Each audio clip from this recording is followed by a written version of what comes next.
I'm not going to turn the video on because it is very sunny here. Can you say sadhu to start the program, please? Sadhu, sadhu, Sadhu, sadhu, sadhu. Namo tassa bhagavato arahato samma sambuddhassa. Namo tassa bhagavato arahato samma sambuddhassa.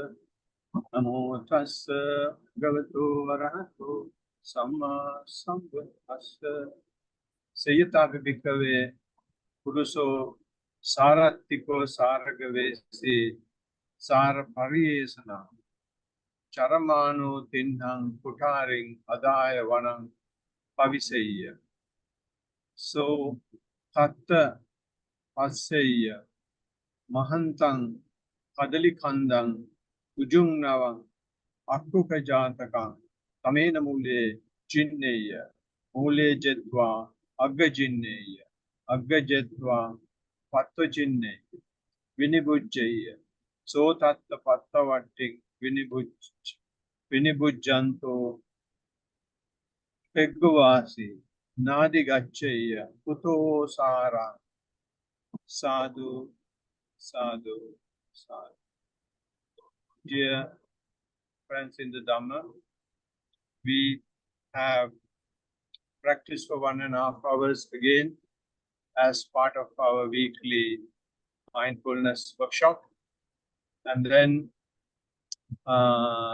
we usually use this time for a talk and a discussion.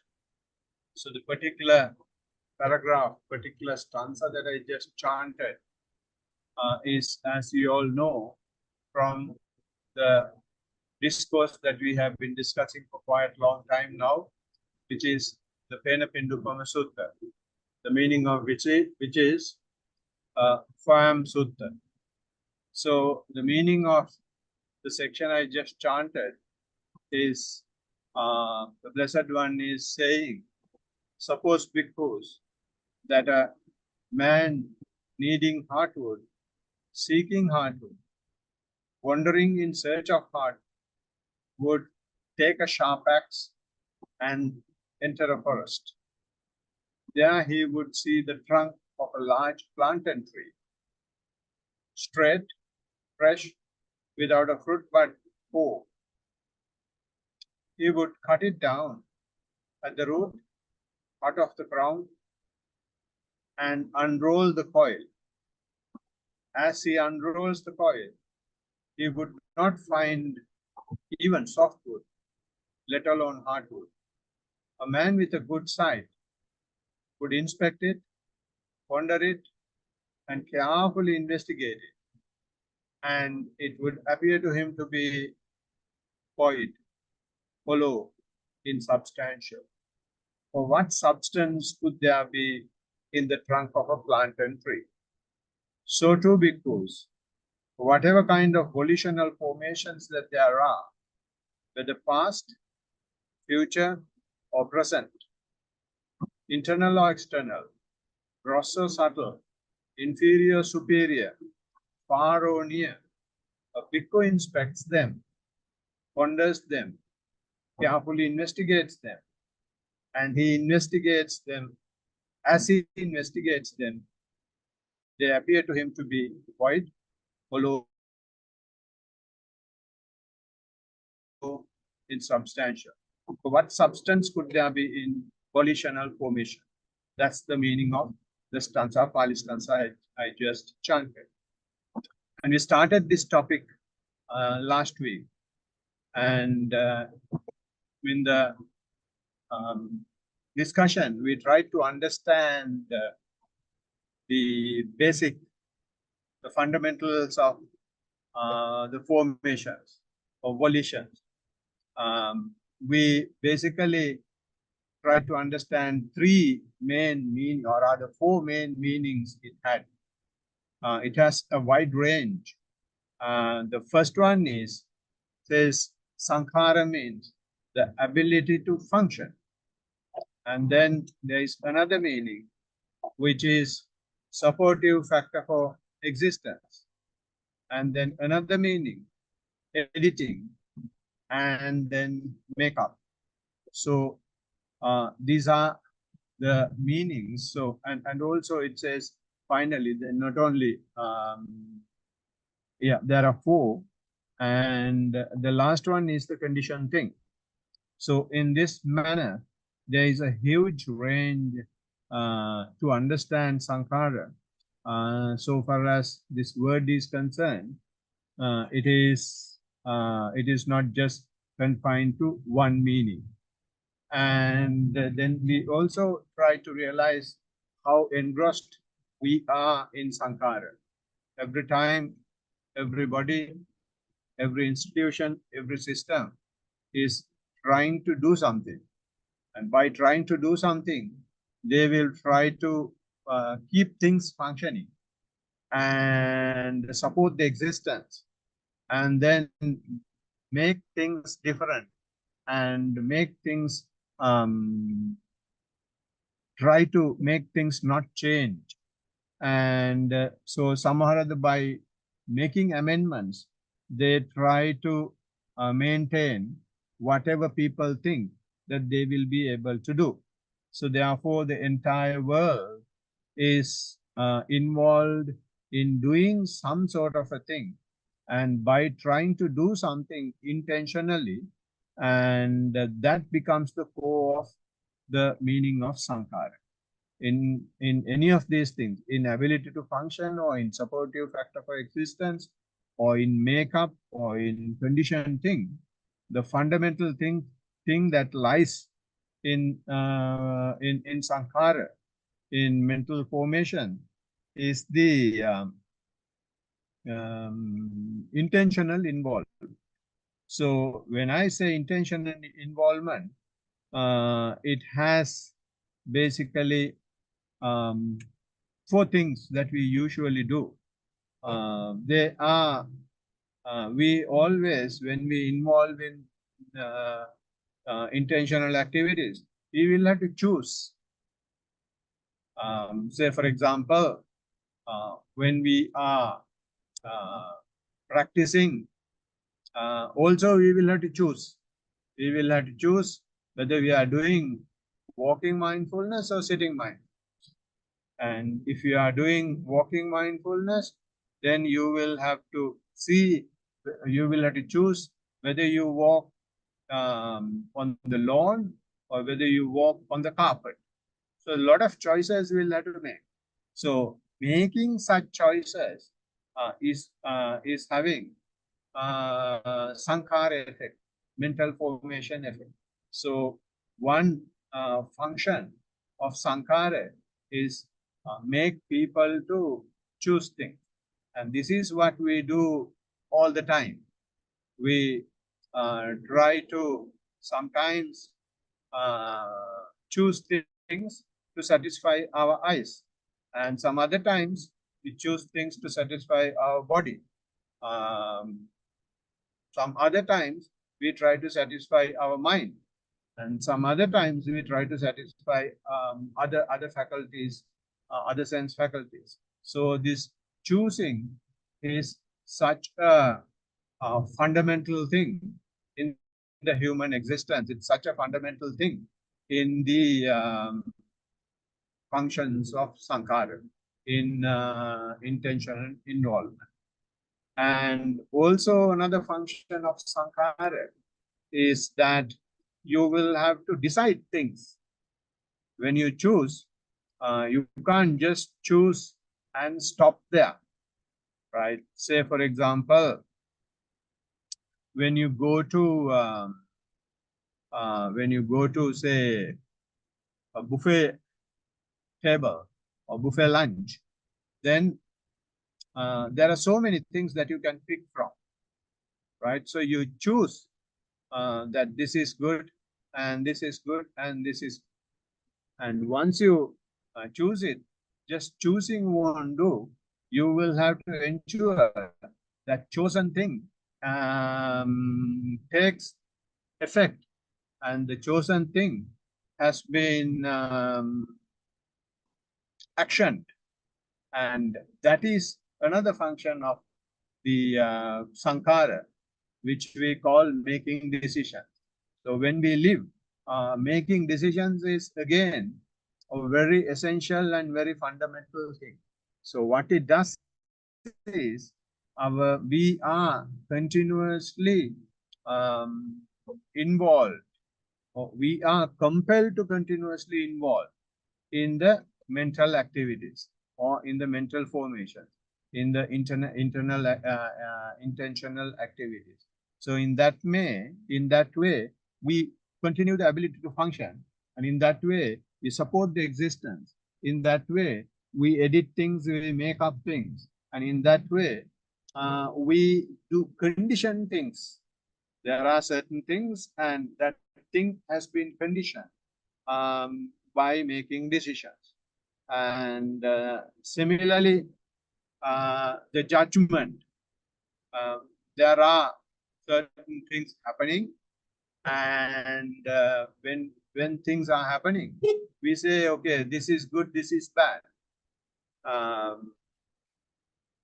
When a fight is there, we say, okay, this party is good and this party is bad. So we make judgments because of sankhara, because of intention and involved. And also because of sankhara, we keep accumulating things. Since we want to support the existence, since we want to ensure the continuity of existence, what we will do is we keep on accumulating. We keep on accumulating money. We keep on accumulating fixed assets. We keep on accumulating current assets. We keep on accumulating intangible assets. So many accumulations we will be doing. And it is not only the things with financial value, we accumulate things with which cannot be valued in monetary terms as well. Say, for example, our relationships. We keep on accumulating our relationship, and in that manner, accumulation is also a main function of sankhara. So this sankhara is directly challenged by what we practice. And from what we practice, what we are doing is we say, don't choose. Mindfulness, the meaning of mindfulness is choiceless awareness. So when you talk about choiceless awareness, in choiceless awareness, we are directly challenging the choosing function of the mental process, sankhara function, and therefore it may be you may have a choice whether to go to the lawn or whether to go to the walking path or whether to walk in the carpet. You don't make a choice, and if you have immediately available the carpet, you simply go to the carpet and walk. And sometimes your mind may be suggesting go to the go to the lawn, or maybe suggesting to go to the sand walking path, but you may stick on to the carpet because you have already chosen it. Because once you choose one thing, the mind says the other one is better. By when you practice, by doing that, although you try to practice choiceless awareness or the function of not making choice, but even in the practice, you may be compelled to choose. So another example will be when you are walking, you will be having a situation where you you see a very beautiful flower. And when you see the beautiful flower, you will have to make a decision without looking at the flower to observe the walking process. But again, what happens is in mindfulness, since we try no choice, since we try not to have any choosing, then if you are seeing a beautiful flower, you simply become aware that you are observing the beautiful flower, and you don't make an intentional choice, although you are walking, to come back to the walk. So once you become aware of the fact that you are seer and not a walker, mind will naturally come back to the walking. Then again, you observe walking. So in that manner, wherever the attention goes to, you try to become become an observer, neutral observer. By being a neutral observer, the main function of intentional choice, making choices, will be challenged, and or you will be able to see how the mind is active in making choices. And also in mindfulness, we say it is not just choice, it is not just choiceless awareness. You also try to maintain no judgment. And most of the time, when you keep walking, you may feel the walking is boring. Or if you are doing the sitting practice, you may feel that your knee is going to explode.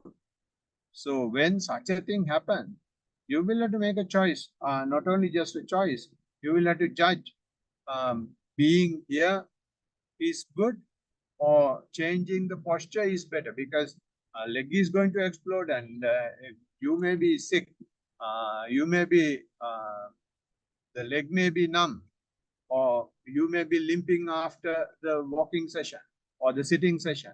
So therefore, it is better to stretch and keep the leg healthy. So those sorts of ideas will come. So you will have to make a judgment about it. And what the mindfulness says is simply become an observer. Simply stay like a CCTV camera. So when you stay like a CCTV camera, when you don't make any choice, we are directly again challenging this function of judgment in the mental formation. So therefore, again, another way we explain mindfulness is not only no judgment, keep the decision suspended. Don't try to decide anything. So when you see that the leg is, or rather when you see that the breath is getting subtler and it goes to the subtlest, and then you don't decide, okay, now breath is no longer there, and then I will have to do this, I will have to do that. Some teachers say when the breath is not perceivable, take a deep breath again. Or some teachers say when the breath is not perceivable,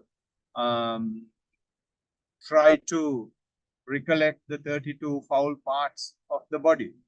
You don't do any of those things. And in mindfulness, you suspend any decision. You simply, again, stay observing whatever that appears without making any decision. And the other thing is, to do all that, you therefore become a neutral observer, and the function that you will be doing in mindfulness is just not doing anything. So when you don't do anything, you become a neutral observer. So in this manner, we completely challenge the sankhara function in mindfulness. And to do that, since people have been involved in sankhara for such a long time, to do that, what we usually do is, what the Blessed One has done is, Blessed One has realized how the sankhara functions. And Blessed One says in one of the discourses, in honey ball, I think, honey ball discourse. If you remember, we just discussed that last time. We just touched about it. In that, the Blessed One says, when someone is having a feeling, that feeling leads to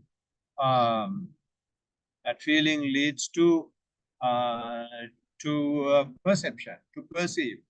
What one feels, one perceives. That's what he says. When what one perceives, one thinks about. So when you perceive something, he thinks about it, and what one thinks about, one objectifies or make concepts based on what one objectifies. The perceptions and categories of objectifications assail him with regard to past, present, and future. So, in other words, if you take an example, when you are practicing, or maybe in your ordinary life, you may feel something good about something. When you see something and it's a pleasant thing, and you will have a pleasant feeling about it. If it is an unpleasant thing, you will have an unpleasant feeling about it. So identifying this as pleasant and unpleasant in itself is the perception. So having a feeling naturally generates a perception, so that you can identify it distinctly from what it is not. So therefore, seeing a pleasant thing, you will have one perception, and seeing an unpleasant thing, you will have another perception. It is not only for seeing, for any sense faculty, you will have the same thing. So therefore, in Honeyball discourse, the Blessed One says, feeling is giving rise to the perception. Once the perception comes, when you feel that it is good, then you will say, okay, if it is good, I should give it a try. And then if it's a girl or a boy that you like, you just think about it a bit more. And she's beautiful, and she's the right height and right shape, and doing so and so things, and you start thinking about the thing that you have seen. And once you think about it, and you gradually objectifies it with more and more concepts. And then after objectification, after conceptualization, it keeps continuing, one after the other, one after the other, one after the other. Each and every conceptualization gives a perception, and then that perception gives another objectification. That objectification goes to another conceptualization, and it keeps on going until such time people get married and become grandparents. And that is how the families happen, and that is how everything else is happen. I remember today in the retreat also I mentioned this. I was doing Goenkaji's retreat. So when I was doing Goenkaji's retreat on the third day, um, it came to my mind that my daughter is sleeping on a foam mattress. So, and then I thought, and she's a girl, and foam mattresses are not very good for girls when you sleep for a long time, and they may not be good for their uh, spinal cord, and therefore I should have something which really supports well on the spinal cord. And kept on thinking, kept on thinking, kept on thinking for 7 days. And when I went home, I went with a proper mattress to her.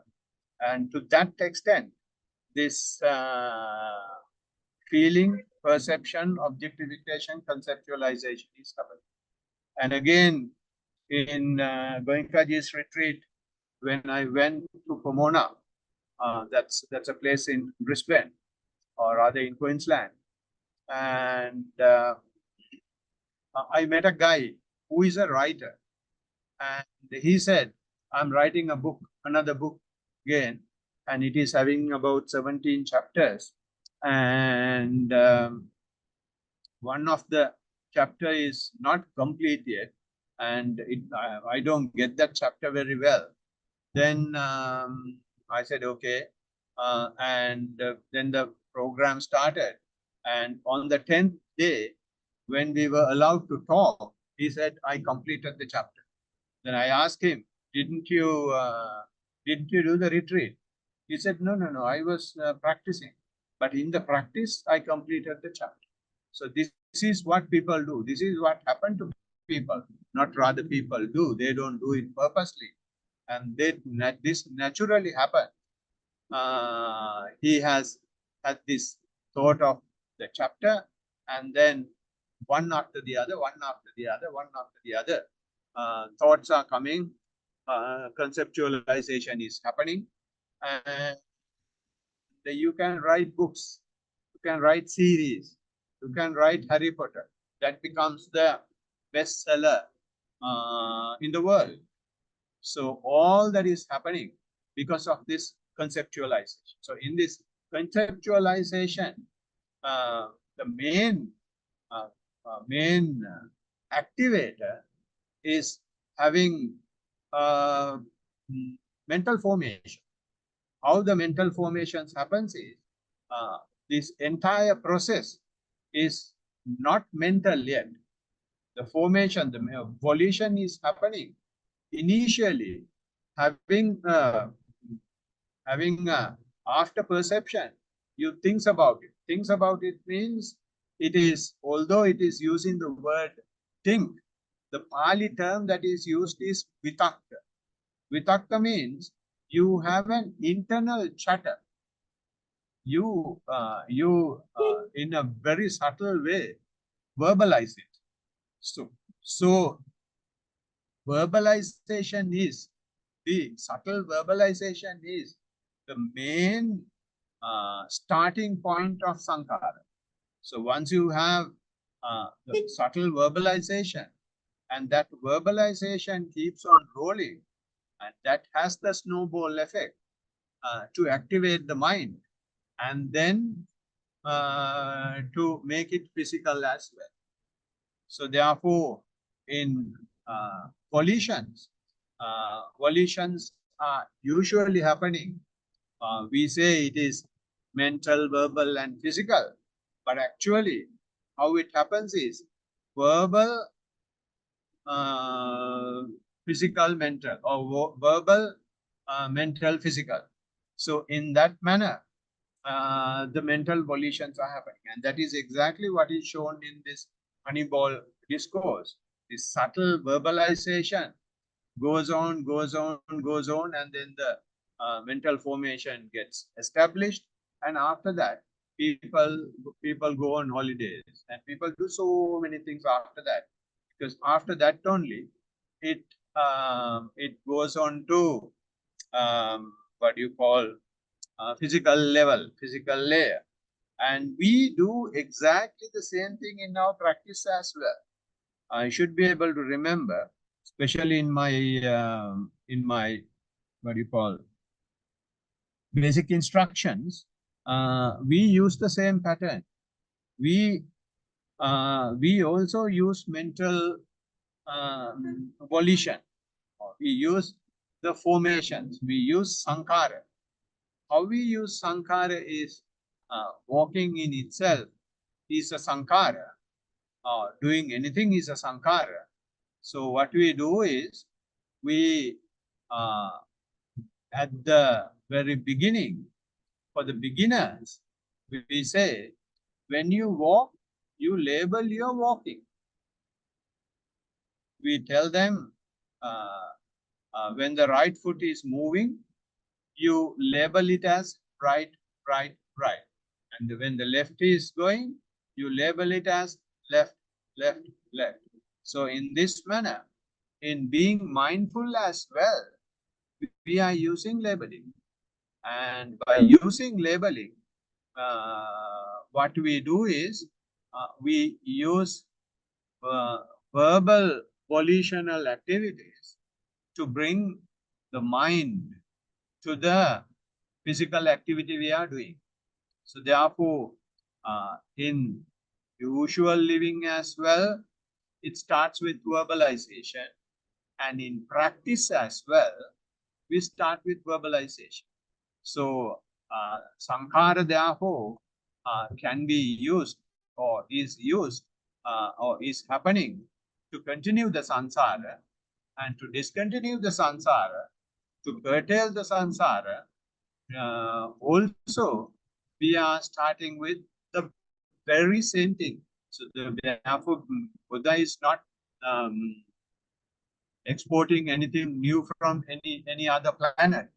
It is the very same process that the human beings possess is used in the manner that it will reduce the continuation of the conditioning. So therefore, when we walk, we start labeling right, left, etc. And then if you want to get close, more and more close to the walking process, we further improve the labeling. How you improve the labeling is that instead of labeling right and left, you then label each activity of the leg: lifting, placing, lifting, placing, whether it's right foot or left foot. You cut the functions, you identify the function, and then start labeling it. And in that manner, what you are doing is you will be getting more and more close to the activity, more and more close to your walking. So that way you sharpen your mindfulness. And if you want to make it even sharper, then you go to final labeling. That final labeling is, instead of saying lifting and placing, you can say lifting, moving, placing. And both the legs, you say lifting, moving, and placing. So you are verbalizing, and by verbalizing, we cut all other formations that the mind is making, the tongue is making, and the physical activity is making. You are using the verbalization just to connect. Stop all other mental formations, stop all other physical formations, but to connect the physicality and the mentality with what you are doing right now, right here. So in that manner, sankhara is not all that bad. You use the very same sankhara to come out of sankhara as well. So now you are with yourself. You are living in the moment. You are living in the right here. So that sharpening is very fine mindfulness. So when you keep on doing that, people becomes very close to the object of practice. It may be, I'm just taking the example of walking. It is not only walking, you can have even that even in sitting. When the breath is happening, if you want to be very close to the breath, you can say in breath, in breath, in breath, out breath, out breath, out breath. But the verbalization or making it fine tuning is not very feasible so far as the respiration is concerned, because it is not having many activities. So therefore, verbalization of the breathing activity is just in breath and out breath, and you get engrossed with in breath and out breath. And not only those two, you can do that in your eating as well. When you eat, you can label the activities: taking the plate, receiving food or serving the food yourself, and then taking it to the table or taking it to the chair, and then holding it and mixing it and smelling it and taking it to the mouth and chewing more, and then gradually swallowing it, and all those steps you can label. So by doing that, each and every activity, you will be mindful. And when you take a bath, you can take all the activities and be mindful. I remember there were some guys in Brisbane who were taking drugs, and they said that um, they go to a high that I go in mindfulness practice, but they will be taking only 10 minutes to get there. But I will have to sit for at least 1 hour, and I will have to practice for so many years to get that high.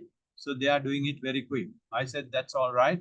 But after a few years, you will be ruined to bones, but I will be ever rejuvenated. But I will give you a way out if you want to try. And I asked them to label the steps in drugs, taking drugs. So they have tried that. And then after some time, they were going, and I asked where they are going.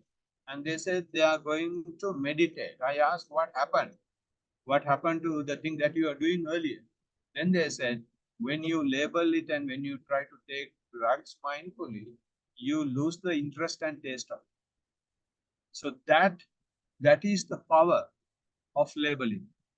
Labeling, although we say mental volition is rather the verbalization is a volitional activity, but if it is used in the right way, it is the opening into the spirituality itself, right? So therefore, things are not bad, and volition is not bad. What you use the volition for is the question. So even to walk on the path of the Buddha, it's a choice. You will have to engage in some volition, and that volition is it's a volition, it's a judgment, it's a choice, is a decision. But that is made not to make a decision, and that judgment is done not to make any judgments in the future, and just to become an observer. So therefore, in volitional activities, this is the finest volitional activity, the volitional activity that brings the end to the existence, the activity that brings the end to the conditioning. So therefore,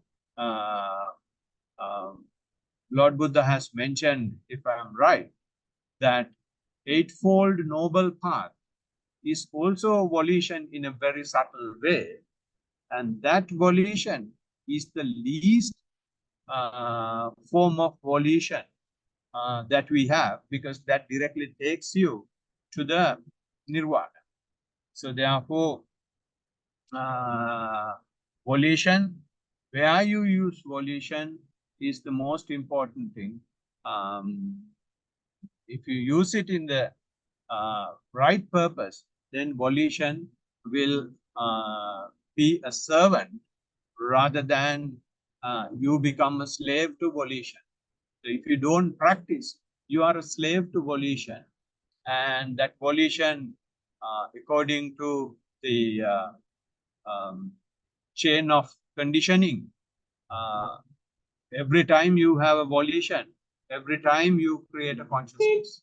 So the volition is happening due to ignorance, and then due to volition, a consciousness arises.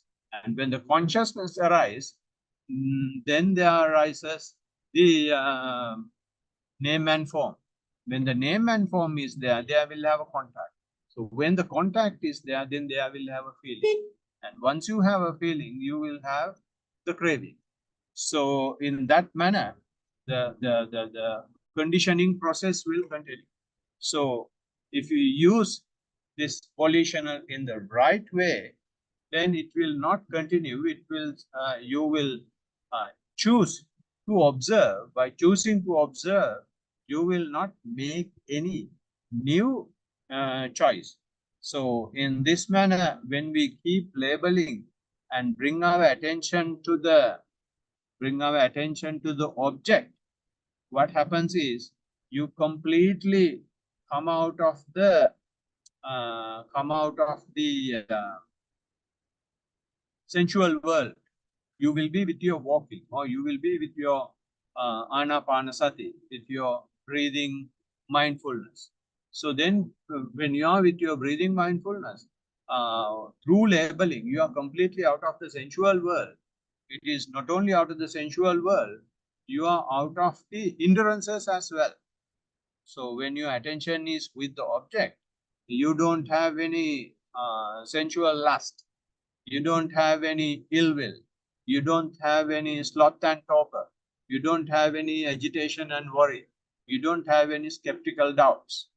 So when you don't have those things, you are out of hindrances as well. So when you are out of sensual world and hindrances, you are feeling very relaxed. And that relaxation gives you joy, gives you rapture, gives you happiness and rapture. So that situation is called the first absorption. And that first absorption is not something which is very, very far, far away. We feel and we think when we practice, absorption is a very difficult thing that you cannot get there easily. No, it is not. When you really practice, and for thought moments, I'm sure that all of you have observed this, all of you have experienced this, and it may not have lasted for long, but for some of you, you may have experienced that for a long time, but some others may not be for a long time. However, this is something that is not very difficult. It is happening very easily. And how it happens is using this formation activity, volitional activity, verbal volitional activity. And that brings our attention, our mind firmly to the object. By bringing the mind firmly to the object, it gives you joy that you have not had in the past, gives you a rapture that you have not had in the past. So this is what you have been looking for. And you get it when you don't get involved in too many volitional activities. but simply just one. And that is a new learning for the mind.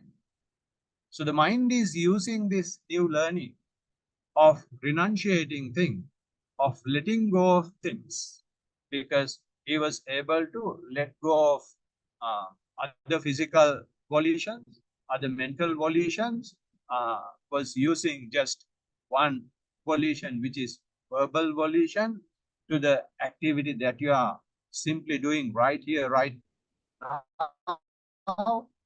With that, that lesson is saying gradually reduce your volitional activity, and you will be getting rapture and joy that you are looking. So therefore, when you keep on practicing for some time in this manner, a clever practitioner realizes that verbal volitional is bit frictional. uh, why he observes the friction in verbal volition is because his mind is getting now closer and closer and closer to the object. Once it is getting closer and closer to the object, his level of rapture, level of joy increases. So the mind then wish to enjoy that rapture and joy very closely. So in order to enjoy that closely, mind should have a capacity, and the mind's capacity is consumed by this verbal volitional activity. So therefore, the clever practitioner uh, may feel that I should drop this verbal volitional activity. So he may stop observing or verbalizing or labeling the um, walking or labeling the breathing. He will try to simply observe instead of labeling. So once that happens, when once you stop the labeling, the mind and the matter, or the mental process and physical process, now firmly together. So the verbal volition has done its part, and after that it will simply drop out, or the practitioner will drop it. So after dropping that, he will be having, he will not be having any verbal activities, but now he will be having a lot of physical activities. And the physical activity he is having is very closely observing the walking, very closely observing the breath. So as a result, since there is no energy wasted in verbalization, that capacity of the mind will be able to enjoy the seclusion, will be able to enjoy the opportunity the mind is having to be with the body, and that you call becoming more and more concentrated. Concentration means the mind and the body coming close, coming together. So that will give you a higher rapture and higher joy. The joy is usually felt in the body, and the rapture is also felt in the body. Rapture usually happens because of the relaxation of the mind, but the relaxation of the mind does not know to enjoy that relaxation on its own. Mind wants help of the body to enjoy it, to perceive it, to know it. So therefore, the relaxation of the mind is generating some mental volitions now, and that is called the rapture. So one level. It has about 5 levels. The rapture is having 5 levels. One is the we call it Kanika Piti, the rapture that comes instantly, and that instant rapture you feel as ants crawling on your face, or the worms moving on your face, or sometimes when it improves a bit further, some people feel the electric shock or lightning in the head. So all these are signs of rapture. So these are things that are not actually happening. If you open your eyes, you don't see ants crawling on your face or worms moving on your cheeks. Nothing of that sort is happening. But mind has generated, mind has created these things. So these are called mental volitions. So when these mental volitions are happening, again what you do is, the Blessed One says, simply observe them. Right? So in this manner, we become non-reactive to any other volition that is happening after that. So the only volition we do is the verbalization to bring the mind and body together. And after that, we drop off any involvement in the natural process. We simply observe. So, and if having said that, there may have instances you may feel labeling again. You may feel verbalizing again. Say, for example, when you are sitting, you may have a terrible pain, and it is very difficult for you to observe. So when that happens, teachers may suggest to use labeling, so that you will be able to bring your mind again to the physical process that is happening. So, or not necessarily that teachers advise all the time. Sometimes the practitioner himself will see when they are sort of going out of control, the practitioner may decide himself to verbalize. So in this manner, we use even in the formations, volitional activities, even in the practice, to reduce the volitional activities itself. So with that explanation, I will be concluding the talk today. Hope this has made some sense and added some value to your practice. May you thrive in practicing mindfulness. Teruvan Saranai. Sadhu, sadhu, sadhu. Thank you, Bhante. Good. Sorry, I'm doing the talk while driving, so I'm not sure how disturbed it was for you guys. So Oh, that's where the honking came from. yeah. Yeah. So if you have any questions, we can discuss now. We still heard everything, so I'm answered. I just have like a small report that I want to mention, like from my last week. Yeah. I think mid last week I started experiencing it wasn't a bad thing, but like so you know when you like sleep and you start snoring, like you kind of like gasping for breath. Yeah. I started experiencing that, so it's like a snoring effect that was coming up my throat. And is it while sleeping or while practicing? No, while practicing and while being awake as well, just like while like lying in bed or something. Okay. Yeah, my body just started sinking, and it started sinking further and further, and my stomach started bloating. Good. It wasn't a bad experience. Like I just felt like something was flushing out of my system. So that kept happening, and it was happening throughout the day, throughout work. Great. Yeah, and yeah, it was actually like it felt good. It felt relieving like every time it was happening. Nice. And then like literally today, finally like I think I mentioned to Swami Hansa that like I was experiencing cramps when I was like getting anxious around Yeah. people like at work. Um, so Yeah. that was happening again, but then slowly, like with that, my body, I started slowly going into my body. Yeah.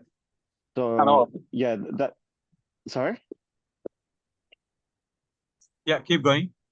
Yeah, so like yeah, that's pretty much it. So I think like literally today, because when I got those cramps, I used to get like I would get really scared because like my body would collapse or like I wouldn't know how to handle those anxieties. But and then slowly, like progressively with those like that snoring or like that's gasping for air thing, it was very gradual. It didn't happen instantly. I started slowly going into my body, and yeah, it felt like a complete different experience. It was Yeah. like it was This more like a relief. anxiety was the beginning of it. Yeah, Yeah. pretty much. Although Yeah. you yeah. Do you have anything else to say, or can I talk now? Oh no, no, that'll be awesome. Yeah. This anxiety was the beginning of this process. So when Yeah. what happens is when you keep on practicing, your breath becomes subtler. So once the Mm, breath is subtler, the mind is reading that you no more have oxygen, or even the cells are not usually having the amount of oxygen that it used to have. So mm, therefore, cells are naturally asking for more oxygen, and that is why this grasping happens. And yeah. in mindfulness, what we do is we simply keep observing. When you keep observing, when that stage comes up and you start feeling in the deeper layers, the body is shivering. Yeah. And that is labeled as anxiety. And actually, it is not anxiety. What happens there is the cells are asking for more oxygen. And if you are clever, if you are keen, you keep on observing it. And once you keep on observing it, you see there is no more breath. The breath has become so subtle. When the breath becomes so subtle, the Buddha says, you start feeling the entire body. And although we feel the entire body, sometimes our mind and the physicality may be asking for more breath. And it naturally happens like, dying. When people are dying, Mm, there is a particular way that they breathe, and we call it but dying. And that yeah. type of breathing will happen. And when it happens, even they themselves, the person who is experiencing, will say, "No, I did. My meditation was bad today." And even those who are hearing it also will say, "He did not meditate today, and he was sleeping." And it happened. It has happened to me. And when I was practicing with people, it happened to me, and people said, "Ah, you slept today." I said, "Yes." I knew what was happening.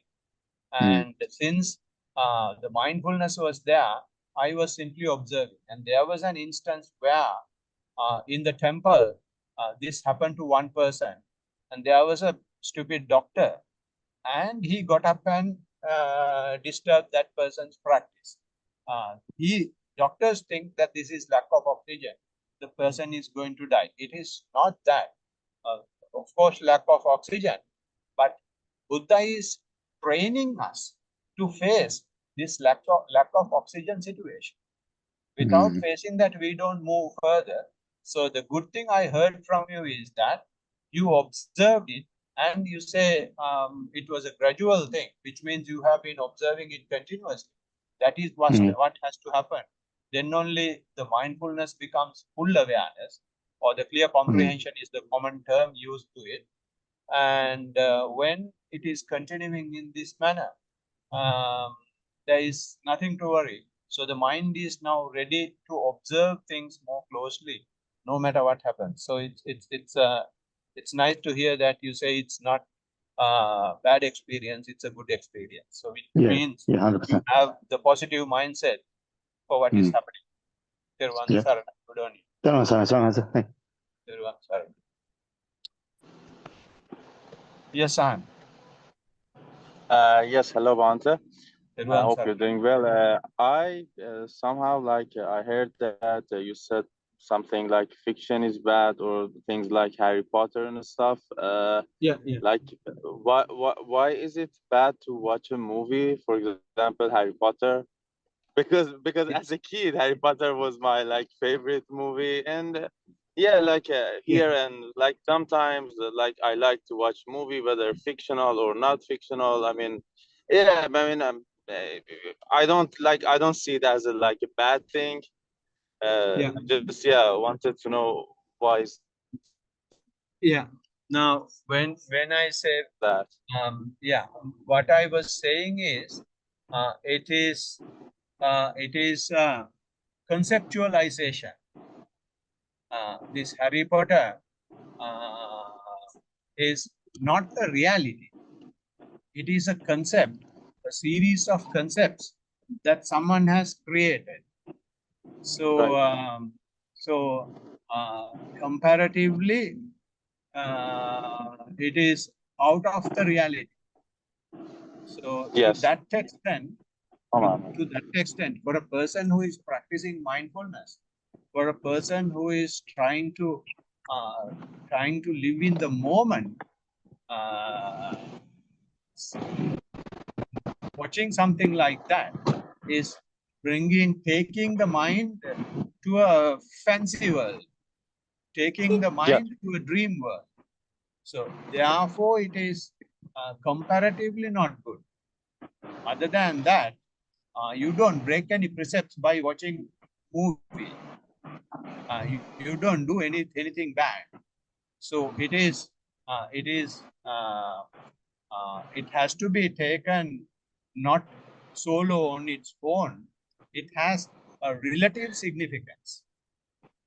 So, but having said that, you can keep watching it, knowing that you watch it. Yeah. Yeah. So, I mean, right. I mean, as my practice progress and I'm doing it more and more and more, I'm being even more aware, more present when watching movies. So I know what I'm doing. It's not like my mind going away. As opposite, now when I watch a movie, I am realizing my feeling, how the mind works, even how, for example, hollow and formless this creation are while watching and while enjoying it also. yeah. You know what I'm saying? Yeah. Just like being aware of it, it's just like you also know like if you're going for too long or you have to stop, and everything, everything that is happening now when you are aware, for me, I can do it. Yeah. I'm saying that. Yeah. So this is the nice thing about awareness. When you become aware, there is no point in time that you cannot that you can take the awareness away. Awareness will be Yes. there every time when you are awake. It will be with you all the time. So you said when Correct. you watch it, Thank you. when you are in it, and when you're coming out of it, you know. And also you said when you are enjoying, and become aware when you are enjoying it as well. That is very important point. Just not just watching. When you really enjoy it, you label it as I am enjoying. Become more aware of the enjoyment. Then we will see what happens. All right. Thiruvan Saranai.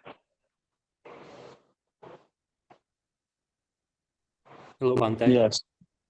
Hi. Can you hear me? Yeah. Is Yes. that Yes. Okay. Thiruvan Saranai? Okay. Hello, Bante. Yeah, you can go ahead. Can you hear me? Oh, yes. Yeah, I've been meditating like for the last week, and yeah, in regard to my observation, to briefly start off with it, it feels just like dream, right? Um, yes, It was I like a get dream. yes, I get to observe things just like how I'm dreaming while I'm sleeping. But once I Yeah. wake up, Yeah. I get to forget the majority of it. But Yeah. I believe I still remember it in my the deep inside of me.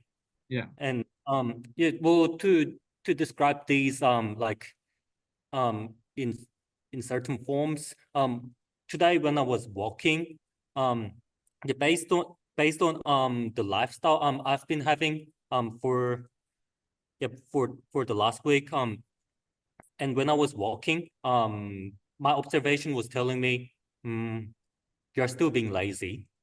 That's the first thing I've observed within today. You're feeling lazy. Yes, you're being lazy. Okay. That's what I was told. Okay. Yes, and yeah, to continue with my sitting meditation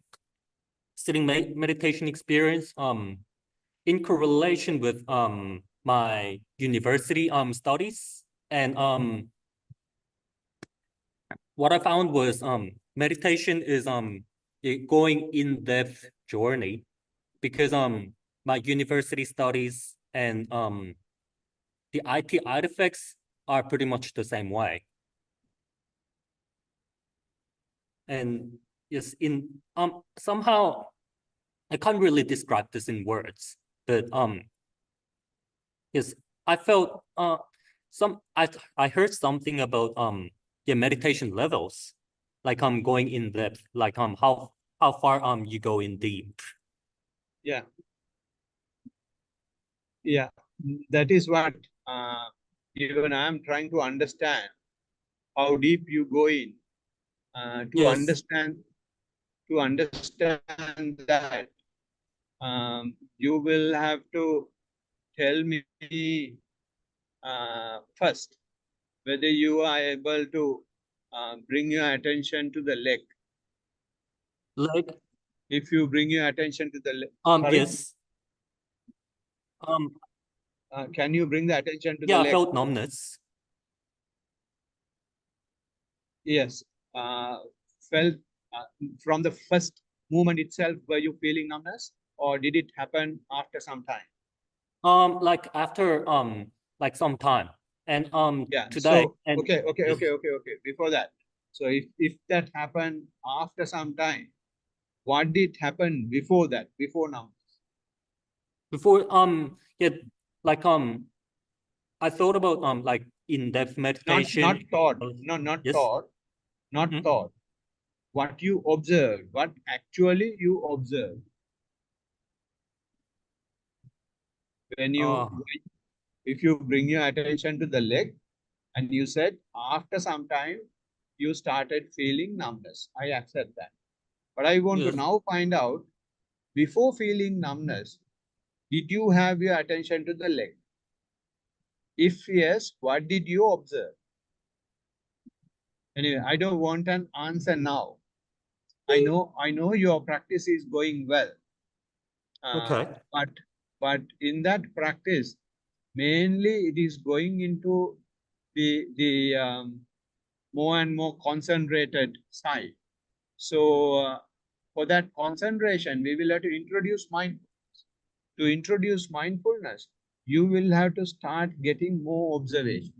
So now you have made one observation, which is the numbness of the leg. That's a good observation.